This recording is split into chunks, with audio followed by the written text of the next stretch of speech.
selamat datang di podcast SBN Sharing bareng Naila. Halo guys, apa kabarnya nih kalian? Semoga kalian tetap sehat selalu dan baik-baik saja ya. Nah guys, jadi hari ini tuh kita bakal kedatangan bintang tamu yang sangat luar biasa sekali nih teman-teman.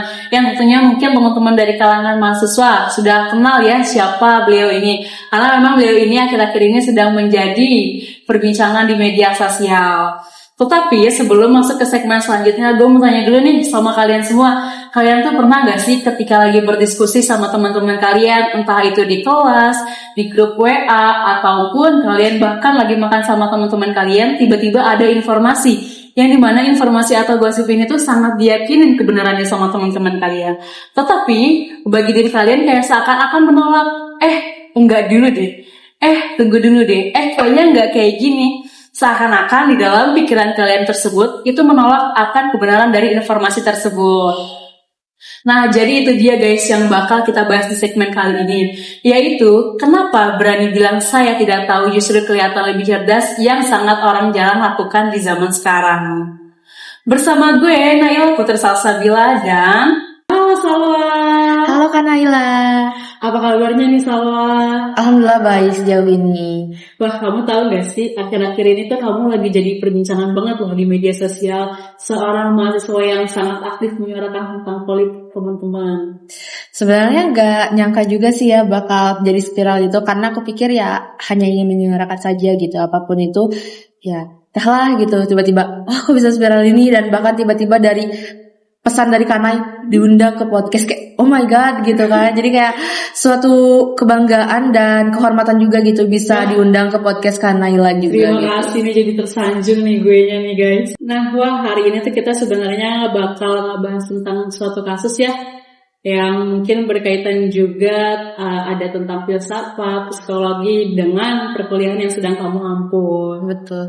Sebenarnya aku juga excited sih sama topik yang dibawain sama Kanai kali ini, karena ini tuh bukan sekedar filsafat abstrak, tapi juga benar-benar kejadian di sekitar kita. Bahkan mungkin kita pernah mengalaminya hal tersebut gitu. Nah, betul banget teman-teman. Nah, jadi kali ini tuh kita tuh bakal ngebahas suatu kasus yang mungkin sudah lama terjadi, tapi pada saat itu kasus itu sangat booming dan viral sekali. Dan mungkin teman-teman masih ingat, yaitu ada kasusnya Ratna Sarumpait di tahun 2018. Nah, jadi teman-teman, di sekitar Oktober tahun 2018 itu ada foto seorang perempuan dengan wajah lebam dan juga bengkak yang beredar di media sosial. Nah, bahkan dari elit kalangan politik itu juga sempat meng-share lah foto tersebut dan ikut berempati, ikut marah juga atas pelaku penganiayaan tersebut, teman-teman. Nah, aku mau nanya ke Salwa, kalau dari sudut pandang komunikasi itu kamu memandangnya seperti apa sih atas kasus tersebut? Oke, menarik nih. Sebenarnya itu lumayan emang kasus lama sih ya, tapi memang karena saat itu sedang menjelang Pilpres 2019, jadi memang booming juga gitu ya. Mungkin ini bukan kasus terkait bohong atau tidaknya, tapi soal kenapa orang-orang pintar pun langsung percaya gitu. Apakah karena mereka punya evidence for, karena ya wajahnya sudah langsung terpampang, buktinya sudah terpampang, jadi ya orang langsung percaya gitu. Padahal mungkin kita bisa mencari tahu laginya lebih dalam lagi, dan mungkin benar gak sih gitu kan.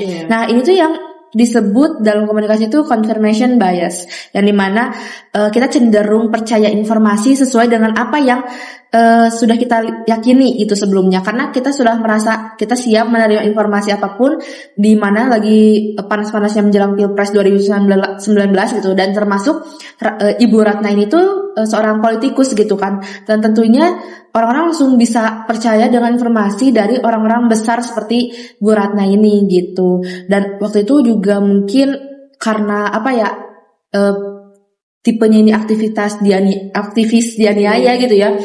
Sebagian orang menerimanya sebagai sebuah kebenaran, bukan karena mereka malas gitu, tapi ya karena secara emosional tuh ya mereka sudah siap menerima sebuah informasi tersebut. Ya misalnya menjelang Pilpres 2019, apapun itu mungkin karena ya ini orang-orang, wah berarti kalau misalnya ada aktivis yang dianiaya, oh berarti ini orang-orang mau mengalahkan yang kelompok B ya, jadi harus dianiaya dan sebagainya kayak gitu. Ternyata kan saat cari tahu informasinya nggak kayak gitu kan. Nah, betul banget Salwa. Tapi yang malah justru bikin aku kaget tuh, yang nge-share berita ini tuh justru bukan orang-orang biasa seperti kita, dalam tanda kutip itu orang-orang yang sebenarnya berpengetahuan luas, yang seharusnya mereka bisa mencari validasi atas kebenaran berita tersebut. Nah, sampai akhirnya di tanggal 3 Oktober tahun 2018, Ibu Ratna ini menggelar pers. Di dalam persnya ini beliau itu mengatakan bahwa sebenarnya lebam-lebam yang ada di wajahnya itu bukan akibat penganiayaan, melainkan itu merupakan efek dari operasi plastik yang sedang dijalankan. Dan itu yang membuat post-truth itu bisa tumbuh besar saat ini gitu. Karena ya orang merasa, oh ini benar ya informasinya, ya udah deh aku ikut gitu.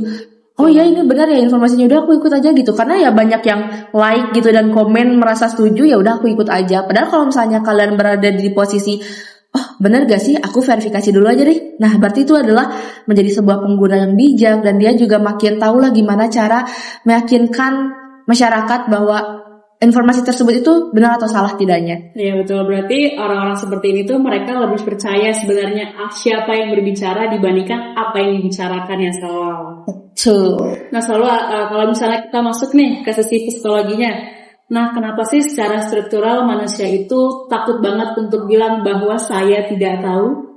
Oke, menarik banget nih. Ini pasti ada sangat berkaitan sekali pastinya. Nah, karena ada beberapa lapisan yang menjelaskan mulai dari otak kita, terus sampai ke tekanan sosial, dan sampai ke sistem nilai yang kita internalisasi gitu ya. Kita mulai dari yang paling dasar dulu deh. Otak kita itu tidak suka suatu kekosongan. Otak kita tuh bakal terus bekerja gitu. Maksudnya tuh kayak gimana ya? Nah, gini, jadi otak manusia itu secara biologis itu dirancang untuk mencari pola atau mengisi kekosongan. Kalau ada pertanyaan yang tidak terjawab, atau otak itu tidak tenang gitulah.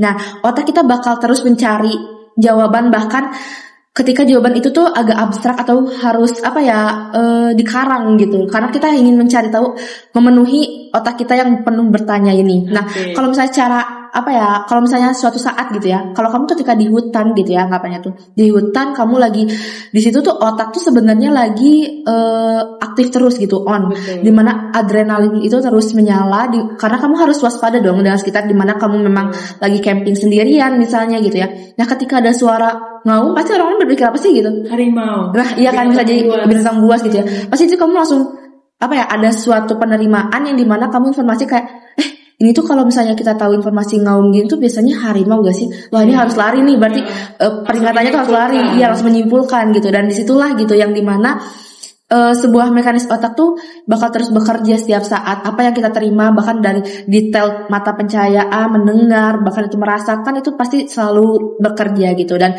itu bukan kelemahan moral, tapi itu mekanisme survival sebutnya.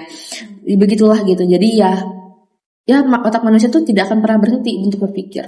Menarik. Jadi ini disebabkan oleh faktor biologis ya, Wak.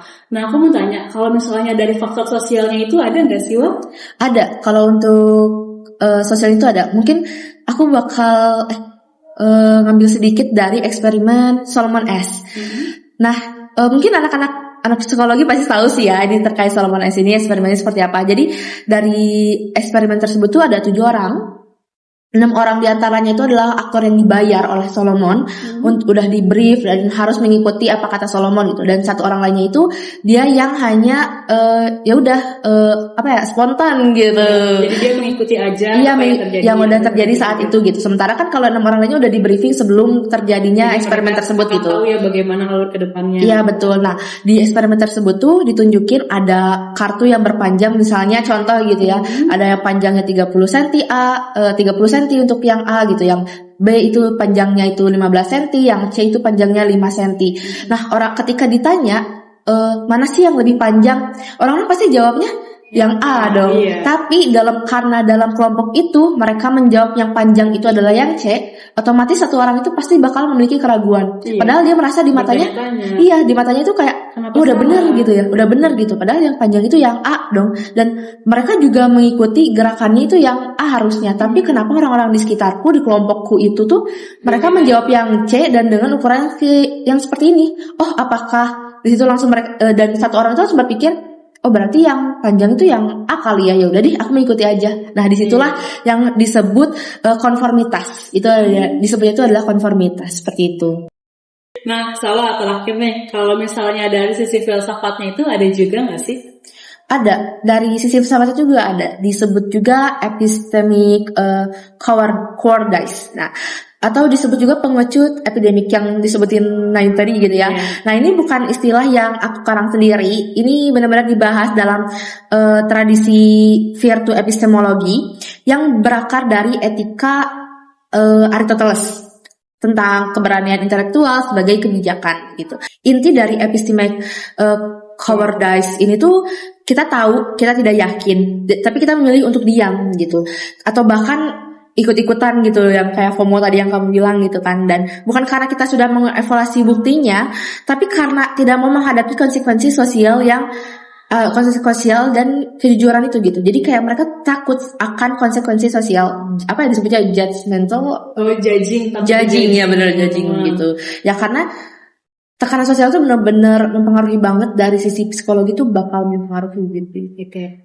Nah, berarti Salwa, ini tuh masalahnya bukan mereka itu pintar atau tidak pintar, berarti ini tuh masalah mereka itu berani atau tidak untuk menyuarakan suatu kebenaran, teman-teman. Betul, dan ini tuh sebenarnya cukup relevan dengan kehidupan nyata gitu ya. Itu karena ya apa ya, bukan hanya psikologi individual, tapi ini juga terkait etika epistemik gitu, yang dimana tanggung jawab moral kita sebagai agent yang mengklaim pengetahuan. Ya kayak tadi deh yang tiba-tiba ada orang yang dua identitas datang ke conference penelitian dan sebagainya gitu ya, karena dia apa ya, mengklaim pengetahuan bahwa dia tahu, ya udah gue percaya diri aja di panggung tersebut gitu kan. Ternyata saat dicari tahu, wah bukan gitu kan. Nah, kalau kamu bilang saya tahu padahal kamu tidak tahu gitu ya, itu bukan hanya kesalahan kognitif, tapi itu ada dimensi etisnya gitu, yang karena klaimmu itu bisa mempengaruhi keputusan orang lain. Nah, kayak tadi gitu ya, klaimmu itu tuh bisa mempengaruhi banyak orang yang gue percaya iya ternyata wah enggak juga gitu jawabannya. Dan itulah yang membuat post truth di era sekarang tuh benar-benar sangat sulit gitu, karena kelompok besar tuh makin keras suaranya yang ternyata kosong gitu ya. Itu yang paling bahaya gitu. Dan ini juga yang sebenarnya terjadi pada kasus Ibu Ratna Sarumpayat, di mana dampak nyata dari kasus tersebut itu reputasi para elit politik itu pada hancur, terus stabilitas politiknya juga jadi keganggu, dan juga ada salah satu korban ataupun orang yang masuk penjara. Nah, orang yang masuk penjara ini itu bermula ketika beliau bilang, saya tidak tahu apakah hal ini itu benar atau tidak. Nah, oke, Salwa, kita ini udah selesai ya pembahasannya tadi tentang ngebahas dari sisi filsafat, sisi psikologinya juga, dan kita juga sudah ya sedikit mengulas kembali tentang kasus Ibu Ratna Sarumpayat, teman-teman. Semoga apa yang sudah kita diskusikan antara aku dan Salwa ini dapat menjadi ilmu dan wawasan tambahan bagi teman-teman semua. Salwa, sebelumnya terima kasih banyak sudah meluangkan waktu dan diundang ke podcast ini. Mohon maaf kalau aku ngeganggu ya waktu weekend kamu. Enggak banget sih. Menurutku ini benar-benar sangat suatu kehormatan sekali gitu bisa datang ke podcast untuk sharing terkait informasi dan pengetahuan. Kita tuh di dunia yang makin digital itu lebih baik untuk saling share informasi yang kalian dapat gitu, itu semakin bagus gitu. Dan jangan lupa untuk verifikasi dulu ya guys informasinya. Teman-teman catat ya, jangan lupa. Terima kasih banyak ya sebelumnya, semoga lancar ya aktivitas selanjutnya. Jangan lupa, aku bakal sering dukung kamu di Instagram. Jangan lupa teman-teman follow Instagramnya Salwa _sa OKT 14. Bye. See you.